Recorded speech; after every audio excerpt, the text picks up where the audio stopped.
Hola, ¿qué tal? Mi nombre es Beatriz Navarrete y les doy la más cordial bienvenida a este nuestro curso técnico superior universitario en seguridad pública. En esta ocasión estamos tratando el módulo número 4, desarrollo humano, con el tema número 1, comunicación oral y escrita, y esta es nuestra sexta sesión, la comunicación no verbal.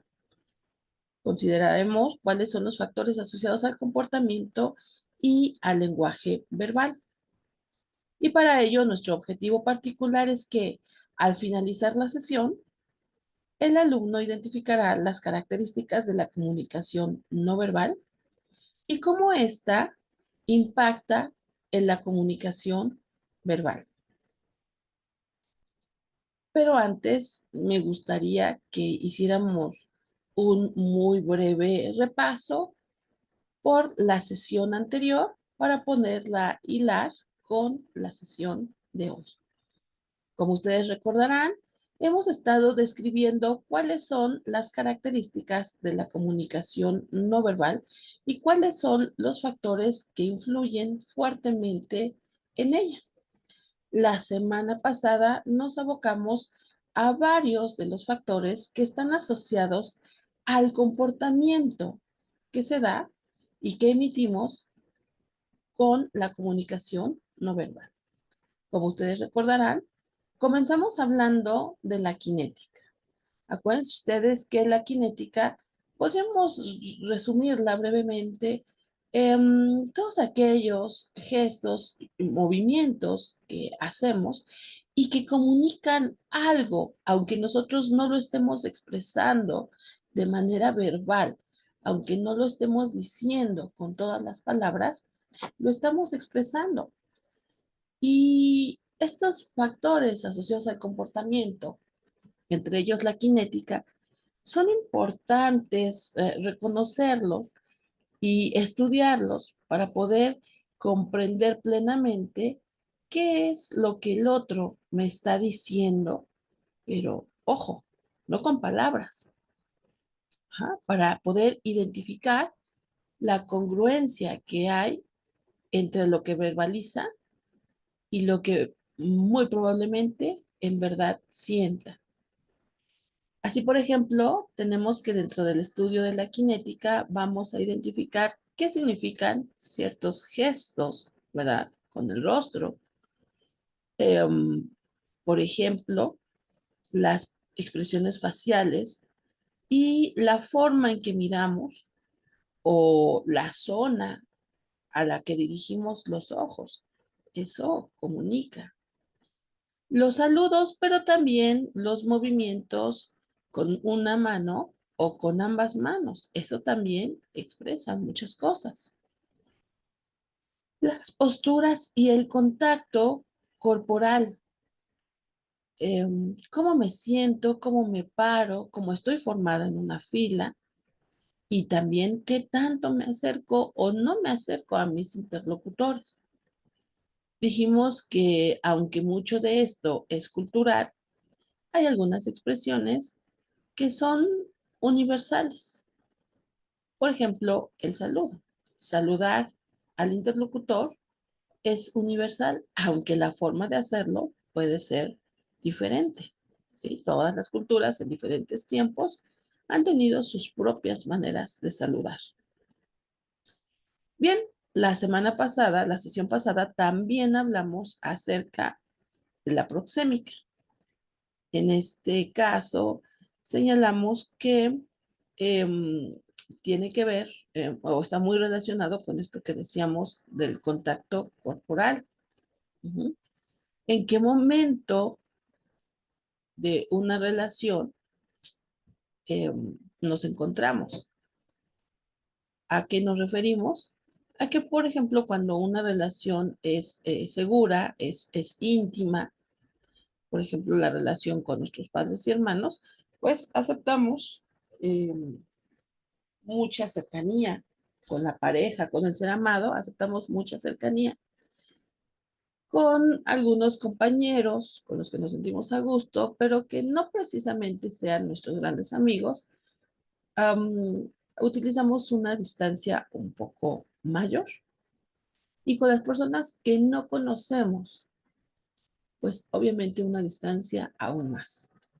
Pero el número de centímetros que hay entre una persona y su interlocutor varía de acuerdo a la cultura. Diferentes culturas y también en diferentes momentos, en diferentes épocas, han aceptado diferentes grados de cercanía y de lejanía. Bien, pues entonces, para introducirnos al tema de hoy, hay que señalar que vamos a comenzar a trabajar con la definición de cronémica, que es la manera en que percibimos el tiempo dentro de nuestras relaciones sociales y que son un factor que nos va a ayudar o inclusive nos puede dificultar la comunicación. De la misma manera, la imagen personal. Vamos a resaltar la importancia de la imagen personal en la comunicación. No es lo mismo que una persona con saco y corbata me quiera vender algún producto, por ejemplo, un celular fino, un automóvil, que una persona que anduviera sucia, desaliñada, ¿verdad? Puede tener esta persona el mejor discurso, los mejores argumentos, pero de entrada me frenaría antes de tomar en serio lo que me está diciendo. Entonces es importante o no una imagen personal, ¿verdad? Y para terminar nuestra sesión de hoy, también hablaremos de los factores asociados al lenguaje verbal. De acuerdo a lo que estamos viendo en la pantalla, nos vamos a referir al tono, al volumen, a la rapidez con la que hablamos, al timbre, a los silencios, a todos esos factores que son atribuibles a nuestra voz. Y a todo esto se le denomina paralingüística. Pero comencemos ya de lleno nuestro tema del día de hoy. Comencemos con la cronémica. Bien, de acuerdo a lo que estamos mirando en nuestra pantalla, van a existir, digamos, tres tipos de cronémica. Tenemos la cronémica conceptual, la cronémica social y la cronémica interactiva. Cuando nos estamos refiriendo a la cronémica conceptual, nos referimos a las palabras que utilizamos para darle cierta valoración o cierta estimación al tiempo.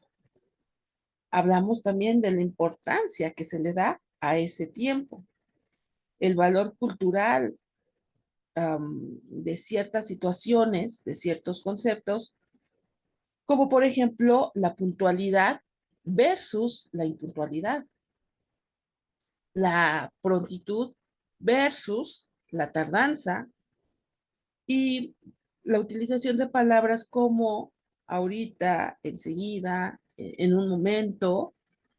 Todo esto nos ayuda o nos dificulta la comunicación. Piensen ustedes, estamos en una cita, vamos a comprar a lo mejor un automóvil, ¿verdad? Y nos citamos con el vendedor a las 3 de la tarde y nos dan las 3:10, nos dan las 3:15, inclusive nos dan las 3:30. Conforme van pasando los minutos, pasamos de una situación de molestia, a lo mejor a una situación hasta de agresividad, de tal suerte que cuando el vendedor llega media hora o más tarde de lo que habíamos pactado, ya no estamos 100% en la capacidad de escuchar lo que nos quiere dar a vender, lo que nos quiere vender, mejor dicho, ¿verdad? Ahí ya media una molestia que va a servir o que va a fungir como ruido. Ya no voy a estar poniéndole atención al 100%. Voy a estar pensando en lo desagradable que fue que llegara tan tarde o en lo irrespetuoso que fue esa situación, etcétera. Por el contrario, vamos a pensar, estamos en una cita y la persona llega con una puntualidad inglesa. Nos quedamos de ver a las 4 de la tarde y exactamente a las 4 ella llega. Y nosotros también, por supuesto. Entonces nos sentimos maravillados, nos agrada la situación, nos sentimos cómodos y es muy probable que esa cita eh, pues rinda frutos, ¿verdad? Bien, decíamos nuestro segundo concepto, cronémica social. Bueno, este se refiere a la duración que tenemos con respecto a con los encuentros sociales, la duración que nosotros ya sabemos y que también está marcado socialmente para eh, visitas, para reuniones, etcétera. ¿A qué me refiero? Bien, por ejemplo, nosotros ya sabemos si vamos a visitar a una persona al hospital, pues que nuestra visita debe de ser breve, ¿verdad? Eh, no podemos tardarnos demasiado.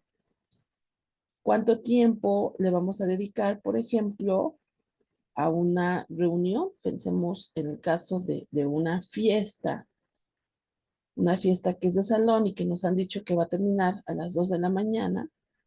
Bueno, pues todos aquellos que quieren quedarse un poco después o mucho después de las 2 de la mañana, pues ya empiezan a convertirse en algo molesto, ¿verdad? Mientras son las 10, las 11, las 12, estamos muy a gusto, está muy bien que los comensales estén allí, pero después de las 2 de la mañana, probablemente los anfitriones pues ya empiecen a desesperarse, ¿verdad? Porque ya es hora de terminar la reunión, es hora de terminar la cita. Entonces, a eso nos referimos con la cronémica social. El tiempo que de alguna forma ya intuimos que debe de durar alguna reunión, por supuesto, dependiendo del momento, de la situación y de la naturaleza de la misma cita. Y por último tenemos lo que sería la eh, cronémica interactiva. La cronémica interactiva es la duración de los signos con los que nos comunicamos con respecto al tiempo, como por ejemplo la mayor o menor duración de un saludo o de una despedida. Sabemos que si alguien nos extiende la mano, pues tendremos que dar un apretón de manos firme, pero relativamente rápido. ¿Qué sucede cuando se quedan con nuestra mano? Si la persona es agradable, ajá, si le tenemos aprecio y estima, pues lo interpretaremos como una demostración de ese afecto, de esa estima. Pero si no conocemos a la persona y se queda con nuestra mano más del tiempo socialmente aceptado, empezaremos a sentir cierto grado de molestia, cierto grado de desconfianza. Ujú. Em, un abrazo está estrechamente ligado a lo mismo. Podemos aceptar un abrazo de parte de una persona que no hemos visto en tiempo y si es una persona muy allegada, si es una persona muy querida, pues ese abrazo se puede prolongar. ¿O qué sucede si la persona está triste, está sufriendo, tal vez esté pasando por un momento depresivo? y necesite un abrazo a manera de señalarle nuestro apoyo, nuestra compañía. Entonces, por ejemplo, en ese caso, ese abrazo, pues sí se permite, obviamente es válido, que sea prolongado, que sea largo. Ujú. Pero si no conocemos demasiado a la persona y también se queda abrazándonos, pues empezaremos a sentir cierto grado de incomodidad, ¿verdad? Lo mismo sucede con un beso. No es lo mismo un beso en una mejilla, un beso en una frente y su duración. Entonces, podemos señalar en ese sentido que el tiempo que nosotros interactuamos con las otras personas puede reforzar el significado de esa relación, lo va a matizar y también lo va a marcar de una o de otra manera, ¿no? Bien, pasemos ahora a nuestro concepto de imagen personal. Yo les decía en la introducción, se dice que una imagen vale más que mil palabras. Y esto no solamente lo podemos aplicar a imágenes impresas, sino también a la primera estampa, a la primera vista que tenemos de nuestros interlocutores, ¿verdad? Ya sabemos que la expresión imagen personal es muy amplia y muy compleja. Va más allá simplemente de la cuestión de la vestimenta, de la cuestión de la ropa, porque hace referencia también al conjunto de rasgos físicos, a los gestos, a los movimientos, esto que ya habíamos estudiado con anterioridad, como por ejemplo el estilo de caminar y lo que vamos a hablar más adelante, el tono de voz, la forma de mirar, todo eso es parte de nuestra imagen personal. Y esta imagen personal equivale en este sentido al el concepto de estilo, que sí es un concepto a lo mejor arbitrario, subjetivo, porque es muy personal en cuanto a la forma de ser de cada individuo, pero socialmente pues hay ciertas cuestiones que están aceptadas y que es importante tomar en consideración. Tenemos por ahí una frase que señala que el hábito no hace al monje. Y esto es muy cierto. Am, en muchas ocasiones, por ejemplo, el que una persona se presente de saco y corbata no lo hace per se una persona honesta, una persona amable, una persona carismática, pero sí comunica algo, ¿no? En muchas ocasiones, ciertamente nuestra percepción está influida por estereotipos y tendemos a generalizar cuando en muchas ocasiones pues esto no es así. Recuerdo una experiencia en donde yo iba en transporte público y había una persona allí, un hombre, un caballero, de cabello muy corto, muy bien arreglado, traía una camisa, ¿verdad? Una camisa, traía una chamarra mm, muy voluminosa, um, tipo béisbol, sí, como tipo de Dodgers, una cosa así, nueva, limpia, zapatos de vestir, pantalón de vestir también, por cierto, zapatos muy pulcros. Y de repente se levanta, saca una pistola y, como dicen por ahí, corta cartucho y nos empieza a saltar. Yo me quedé pensando después que nunca lo hubiera yo imaginado, sobre todo cuando se subió y lo vi con una pulcritud, ¿verdad? Que fuera un asaltante. Porque normalmente pensamos en un asaltante como una persona desaliñada, inclusive hasta sucia, maloliente, drogada probablemente, y esa persona no cumplía con esas características, hasta podría decir que era lo opuesto. ¿Ah? Por eso decía hace ratito, nos fijamos mucho a estereotipos y hay que tomar en consideración que esas imágenes que nosotros tenemos muchas veces no van a corresponder con la realidad. Sin embargo, también es cierto que como te ven, te tratan. Entonces, de allí la importancia de tener una buena imagen personal, ¿no?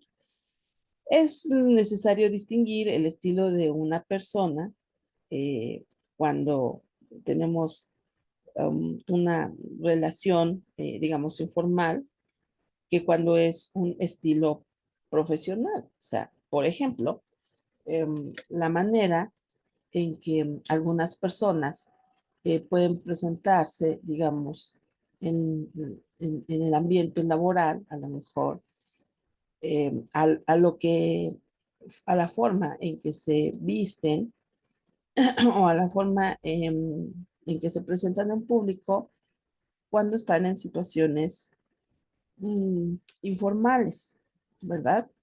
Pero, pues cuando estamos en una situación laboral, pues obviamente es importante nuestra imagen, nuestra presentación. Por ejemplo, en el ámbito administrativo, en especial las personas que tienen contacto con el público, pues ya sabemos que es muy importante que la imagen personal sea muy pulcra, ¿verdad? Porque supone que son la imagen de la empresa, son los representantes de la empresa, de su centro de trabajo. Y pues el impacto que se tiene por primera vez con esas personas de atención al público, pues es el impacto que tiene la empresa, ¿verdad? Muchas veces cuando tenemos alguna situación negativa, no decimos, fulanita de tal, decimos esa empresa, ¿no? Decimos ese lugar. Por ejemplo, tenemos alguna rencilla con alguna recepcionista en un hospital y muchas veces no decimos a esa recepcionista, sino que decimos el IMSS, ¿no? Por ejemplo, si estamos generalizando. Entonces también de allí la importancia de tener una imagen personal adecuada y profesional a lo que estamos haciendo. Si bien podemos señalar que cada quien es libre de vestir como se desee, y efectivamente eso es cierto, em, cuando uno decide integrarse a una organización, está aceptando regirse bajo determinadas reglas, tiene que aceptarlas. Si yo pretendo entrar a trabajar a una empresa como Telcel, se me ocurre, y hay cierto código de vestimenta, al ser yo quien va a solicitar trabajar en Telcel, pues tengo que ser yo la que acepta esas reglas, ¿no?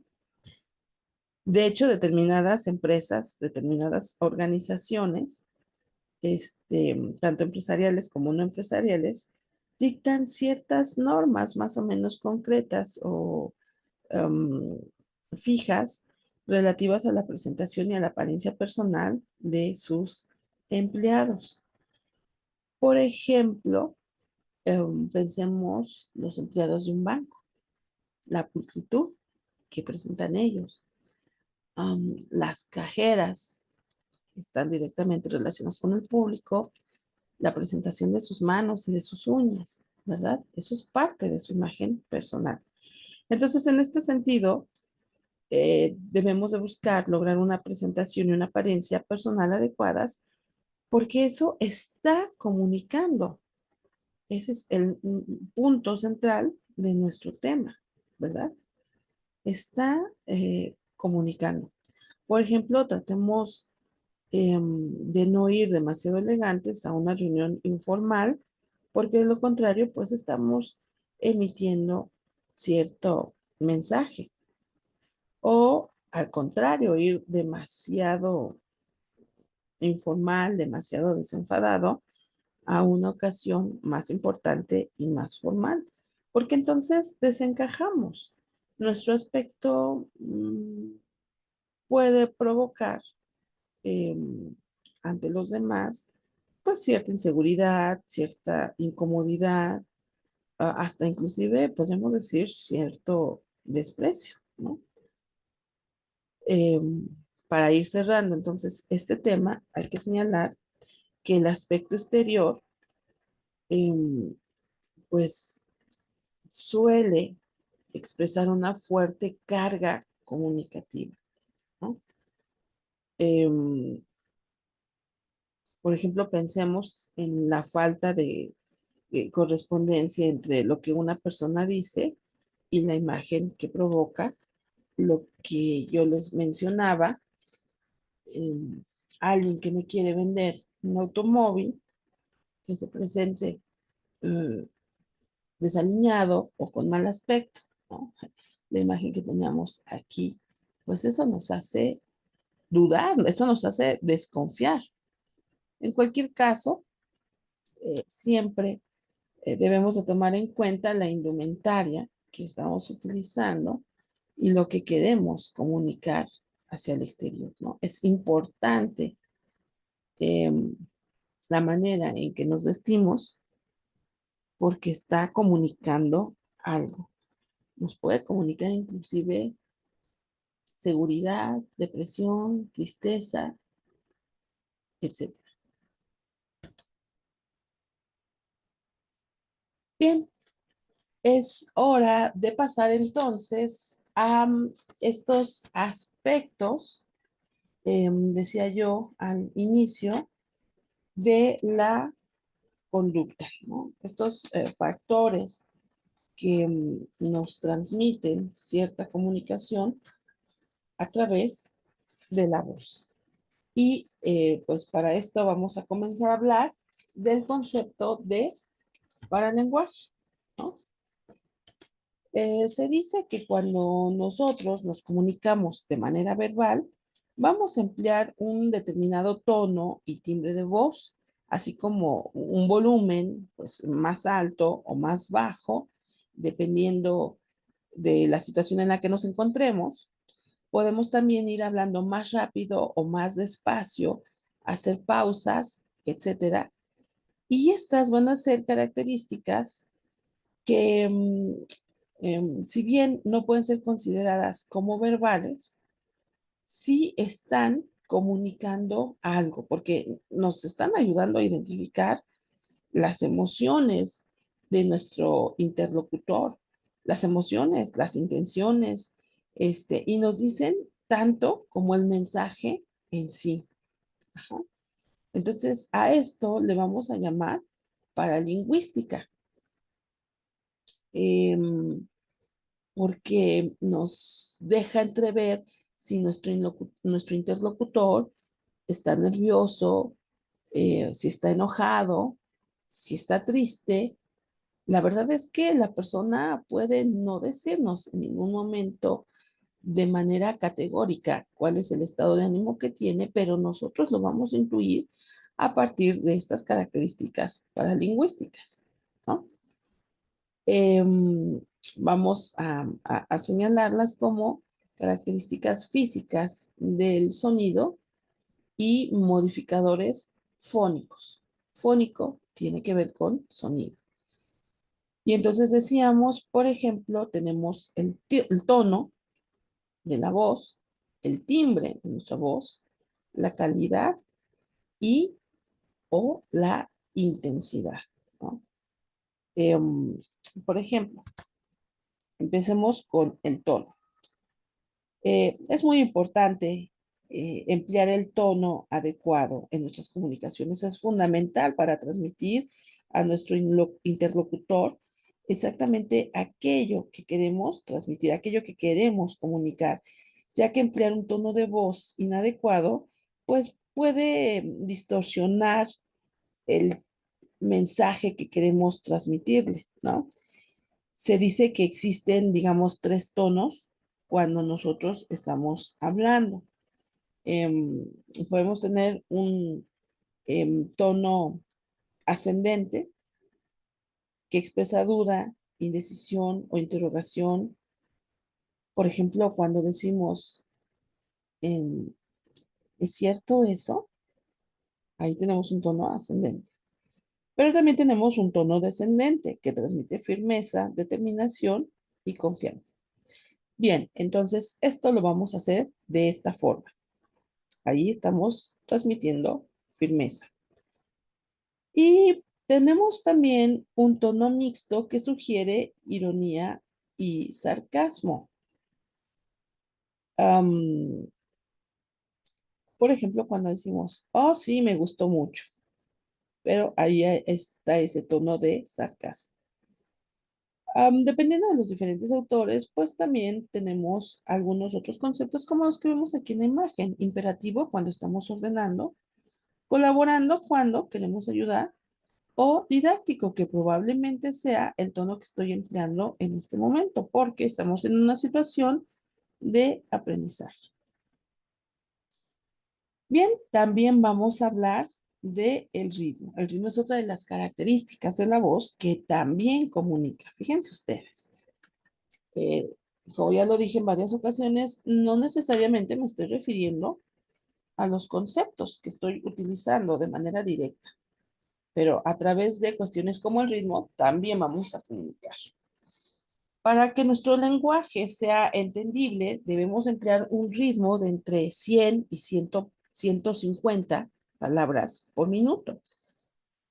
Por encima de las 200 palabras se dice que una persona es taquilálica, taquilálica.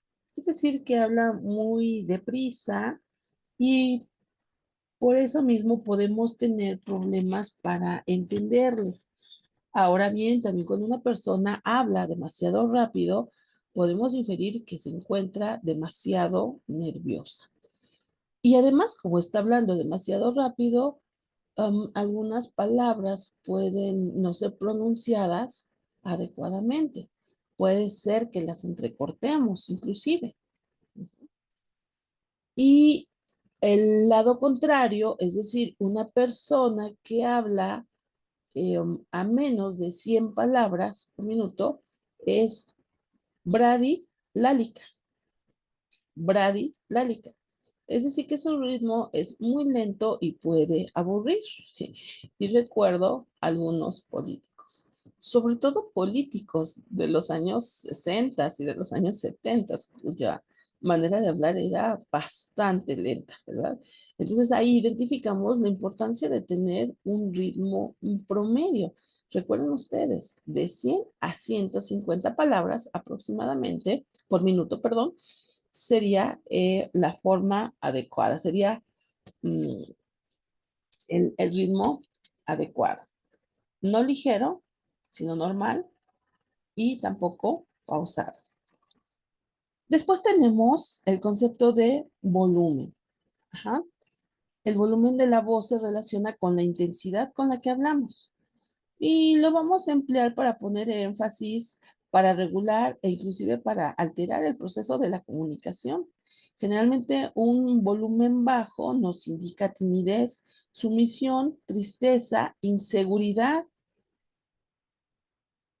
mientras que un volumen demasiado alto podría transmitir autoridad, pero también dominio. Y el hecho de que la persona sea demasiado autoritaria. Entonces, también es importante ajustar el volumen y sobre todo también al lugar en donde se está llevando a cabo la comunicación, dado que si estamos en un lugar abierto que genera mucho ruido, pues obviamente es menester subir el volumen de nuestra conversación. Y en este caso no lo estaremos haciendo por una situación de dominio o de em, ser imperativos, sino que nos estamos adecuando al contexto que estamos. Otra cosa diferente, por ejemplo, en una situación como alguna ceremonia solemne, ¿verdad? Pues ahí el volumen definitivamente que debe de ser bajo. Tenemos también los silencios. Los silencios, fíjense ustedes qué importantes son. Pareciera ser que de repente no debe de haber silencios en una conversación, pero no necesariamente es así. Pero bueno, ¿qué vamos a entender por silencios? Los silencios son pausas forzadas realizadas en la comunicación verbal.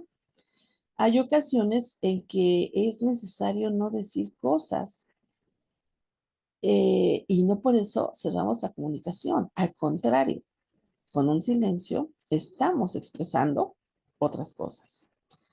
Entonces, los silencios se pueden interpretar dependiendo de la conversación, tanto de forma positiva como de forma negativa. Ahora también, aparte de los silencios, vamos a tener pausas. Y las pausas hacen referencia más bien a paradas que efectuamos en la comunicación verbal mediante las que podemos invitar a nuestro interlocutor a que sea él el que tome la palabra o también esas pausas pueden ayudarnos a enfatizar lo que estamos comunicando. Por el contrario, por ejemplo, también vamos a tener los suspiros, que se dice que son una forma, una especie de silencio. Son inspiraciones profundas, continuadas, em, por una inspiración que es audible, que el otro lo escucha y que puede expresar pena, que puede expresar alivio, que puede expresar fatiga. Eh, Reitero, estamos comunicando, ¿no? Y también vamos a tener el timbre, ese es importante.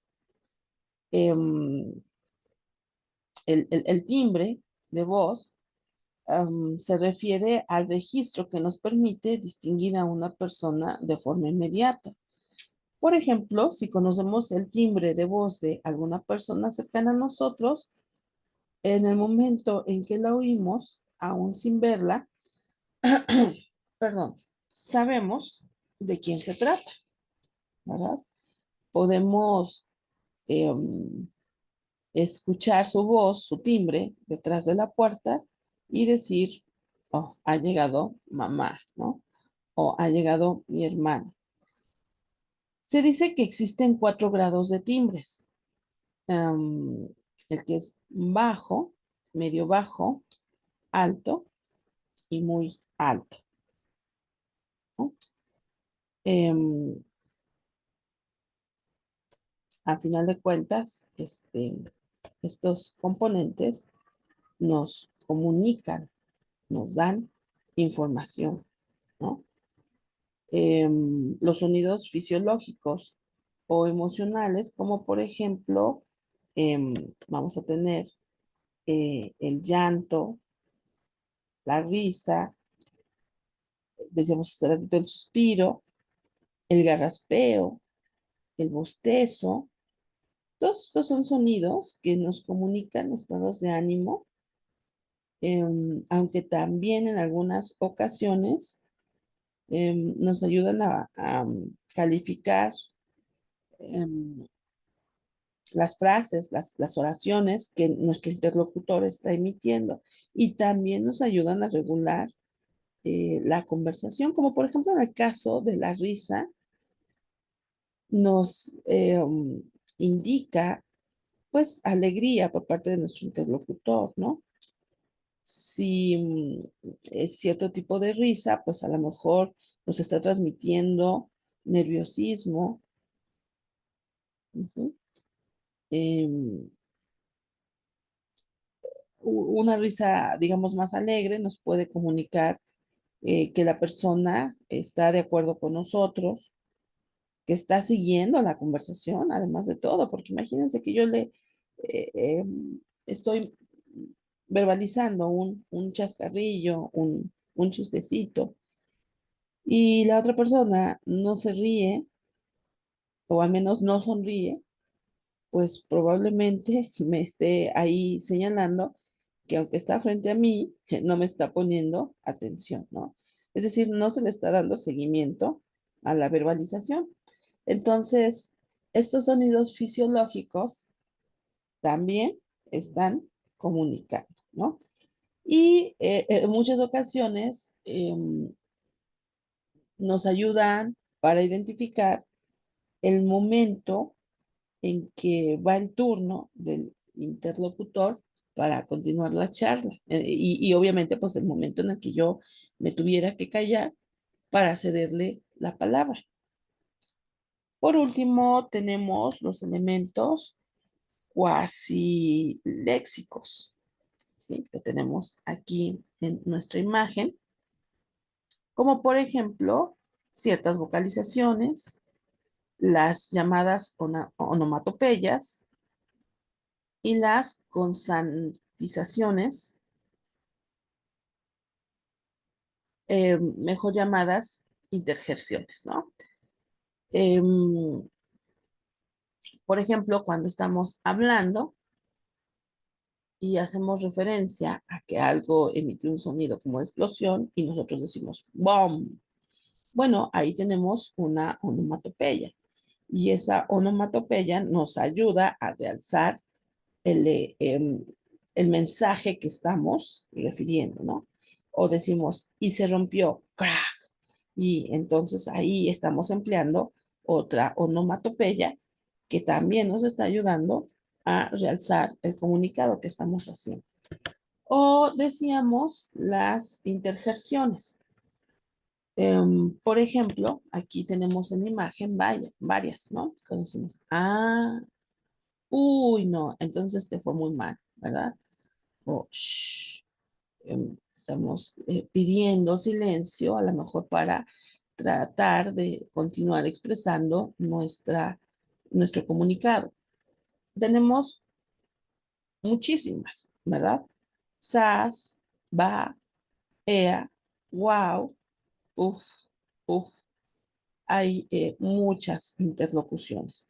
Todas esas interlocuciones, reitero, son llamados elemento cuasi léxicos. Bien, continuemos.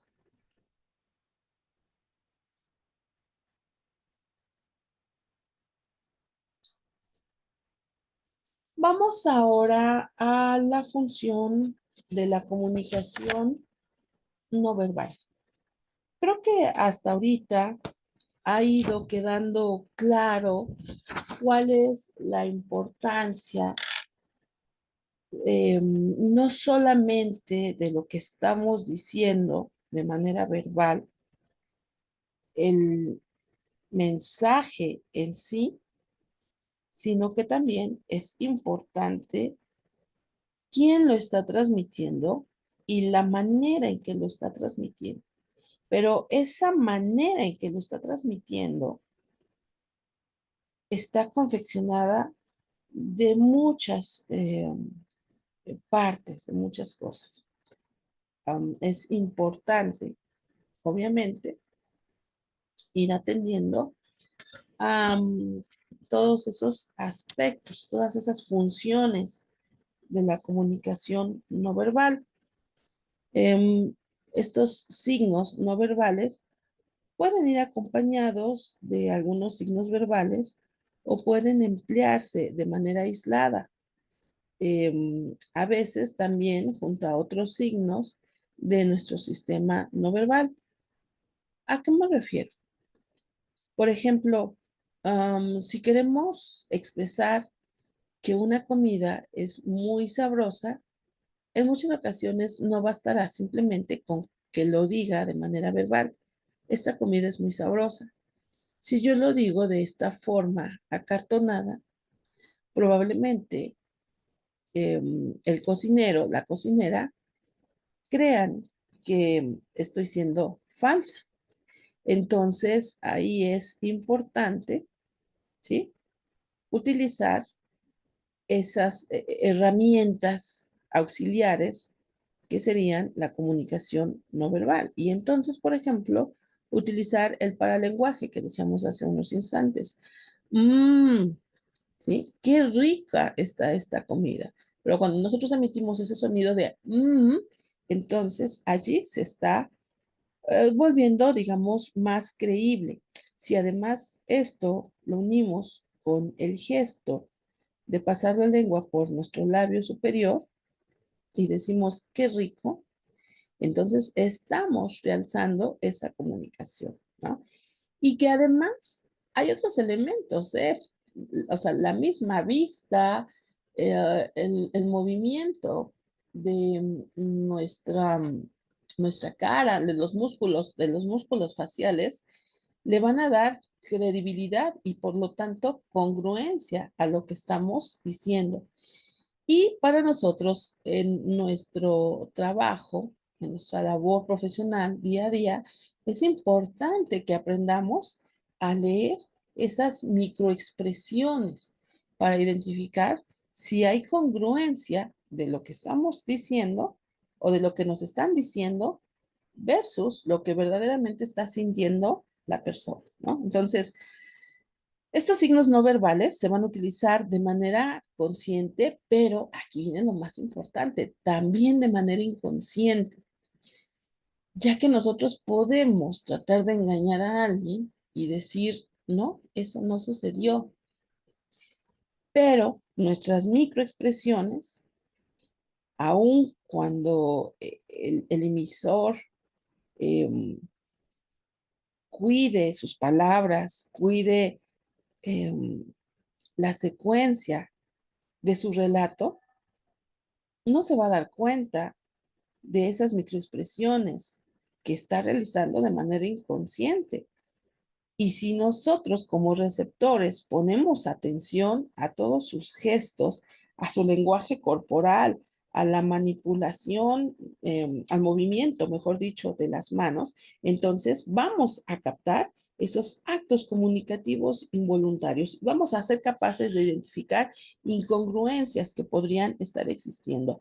O lo contrario, podríamos estar captando la sinceridad de su conversación, la sinceridad de lo que nos está diciendo.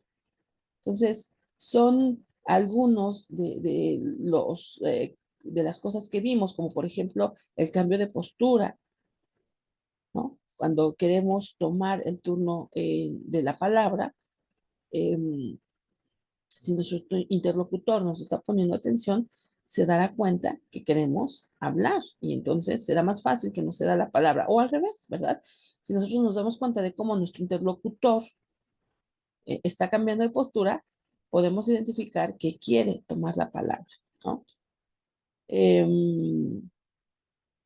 Distanciarnos si alguien nos agrada, pero no queremos ser tan evidentes, sí sucede, por supuesto que sí, o todo lo contrario. Acercarnos para darle a entender a nuestro interlocutor que nos es bastante agradable, ¿no? Y que bueno, nos sentimos cómodos en su presencia. También de esa manera estamos emitiendo un mensaje de que nos interesa, sin necesariamente estarlo diciendo de manera verbal. Es decir, sin decirle con todas sus palabras, me interesas. ¿Ah? Entonces, hasta aquí nos damos cuenta que pues la paralingüística, aunado a la kinésica, aunado a la proxémica y aunado a la crométrica, cumplen siempre alguna función dentro de la comunicación y que son signos funcionales a diferencia de la comunicación verbal que suele ser bastante directa y a veces inexpresiva. Ya lo hemos dicho en muchas ocasiones. Si yo digo de manera cartonada me siento mal, probablemente mi interlocutor no lo cree. Pero si lo hago de manera que yo utilice todas estas expresiones no verbales, entonces será más fácil que mi interlocutor me crea, ¿no? La comunicación no verbal se utiliza en nuestro día a día, en nuestras interrelaciones sociales, para todo, para saludar, para presentarnos, para ofrecer una disculpa, para felicitar. No me imagino felicitar a alguna persona por su cumpleaños y simplemente decirle feliz cumpleaños. No, ¿verdad?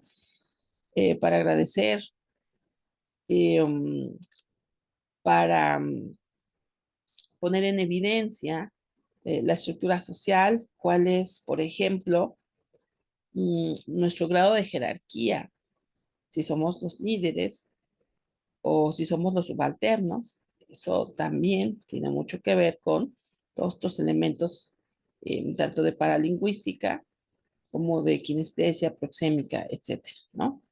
Um, Decía yo hace ratito, por ejemplo, para pedir turno, ¿no? Para pedir que algo se repita, para pedirle a una persona que hable más alto. eh, o sea, estamos comunicando, ¿no? Estamos comunicando. No lo decimos de manera verbal, pero lo decimos a través de estos signos no verbales, ¿no? Y de acuerdo a lo que vemos aquí, entre las funciones de esta comunicación no verbal, nos dice que nos ayuda a añadir información al contenido o al sentido de los enunciados que estamos verbalizando y que, bueno, pues nos va a ayudar a matizarlo. Se puede realizar eh, esta función especificando o reforzando un contenido, como cuando queremos usar un tono elevado en una expresión como ¿qué haces? Entonces ahí lo decimos más fuerte, ¿qué haces? E inclusive hasta lo podemos hacer un poquito pausado, queriendo expresar que no nos parece bien lo que está haciendo la otra persona. También lo podemos utilizar confirmando el contenido o el sentido de algo que nos está diciendo nuestro interlocutor, moviendo la cabeza hacia los lados, de derecha a izquierda, y ahí entonces estamos, ya sabemos, expresando una negación.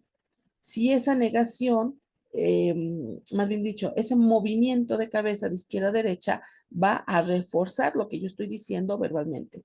No, no, no, no, no es así. O no, no, no quiero que sea de esa forma, ¿verdad? Em, También puede ser que debilitemos una comunicación o una situación usando un tono más bajo. Mm, no lo sé, lo pensaré.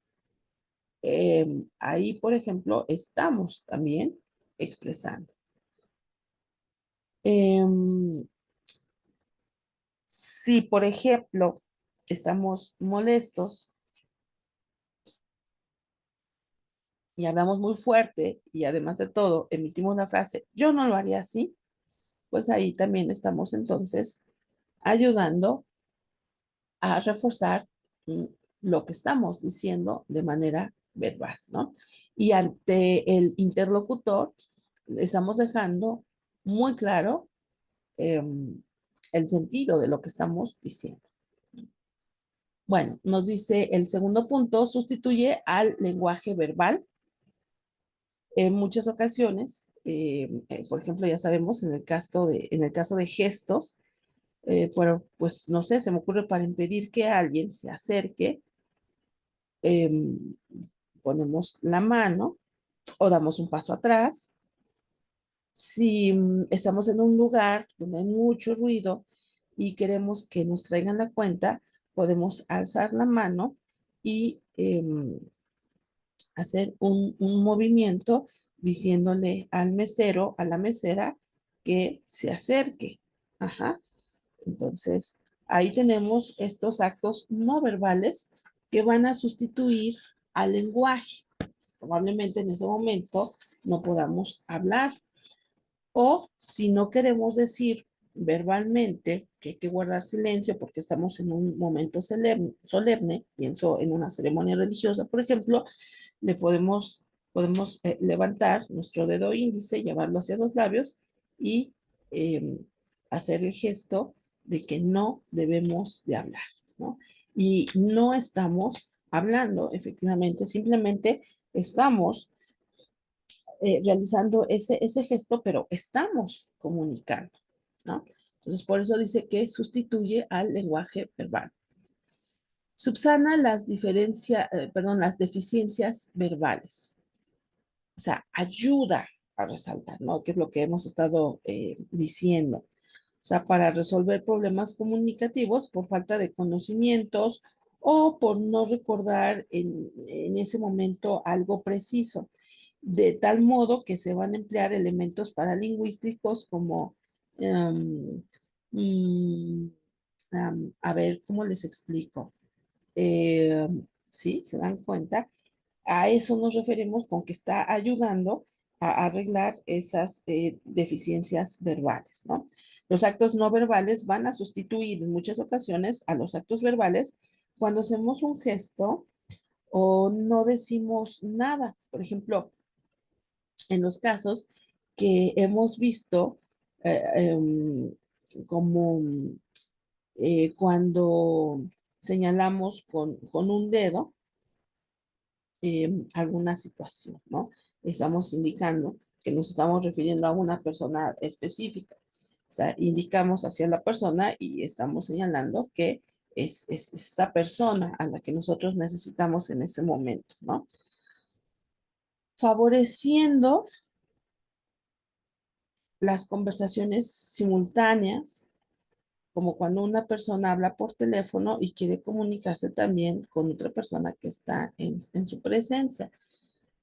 Por ejemplo, podemos acercar, alzar la mano y acercar el dedo índice con el dedo pulgar, ponerlos muy juntos para indicarle a la persona que está en nuestra presencia que nos espere un instante mientras terminamos de hablar con la persona que está por teléfono, ¿no? Entonces, por eso decimos, estamos favoreciendo conversaciones simultáneas. O estamos hablando por teléfono y la persona que está en nuestra presencia está realizando alguna actividad y nosotros con la mano le enseñamos qué es lo que tiene que hacer, ¿verdad? Dirigimos a lo mejor nuestra mano, nuestro dedo hacia lo que la persona que está en presencia tiene que agarrar y bueno, pues ya ahí estamos comunicando. Em, también, también vamos a identificar que existe una posibilidad de contradecir la comunicación verbal, ya lo habíamos dicho. Tiene que haber congruencia entre lo verbal y lo no verbal. De lo contrario, entonces estamos probablemente emitiendo la idea de que estamos mintiendo. Ujú. Bien,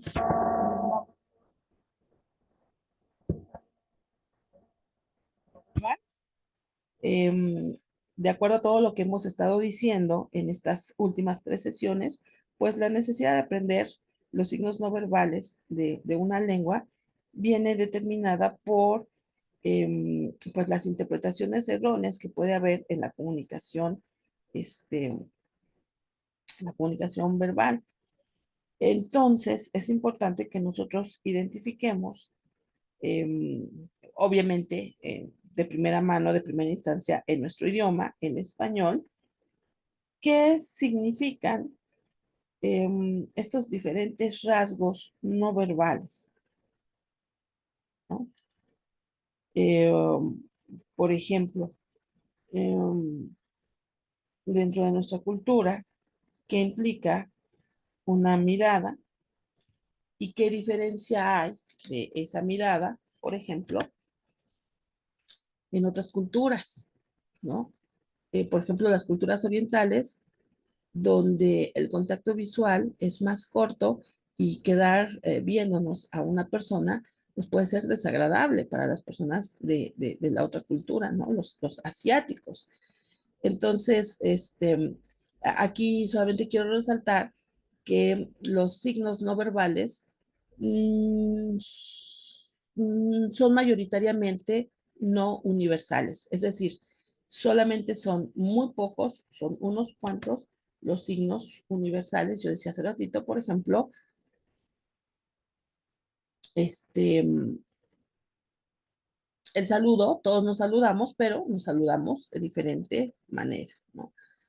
Lo que un gesto puede ser en España, no necesariamente va a ser en otro país, en Asia, por ejemplo. Hablábamos hace unas 2 sesiones de lo que significa juntar y hacer un círculo con el dedo índice y el pulgar, que es diferente en diferentes culturas, ¿verdad? Entonces, es importante que nosotros tomemos en consideración estas formas cuando socializamos con personas de otros lugares, pero por supuesto también cuando socializamos con personas de nuestra propia cultura, porque eso nos transmite información y tenemos que identificar que exista congruencia entre lo que se dice y lo que no se dice. Muy bien, pues entonces por hoy lo vamos a dejar aquí. Les dejo las referencias, si les son útiles, de dónde tomamos la información para este módulo. Acuérdense, estábamos en el módulo de desarrollo humano, específicamente en nuestro tema de comunicación oral y escrita. Entonces, son las referencias de este tema, comunicación oral y escrita.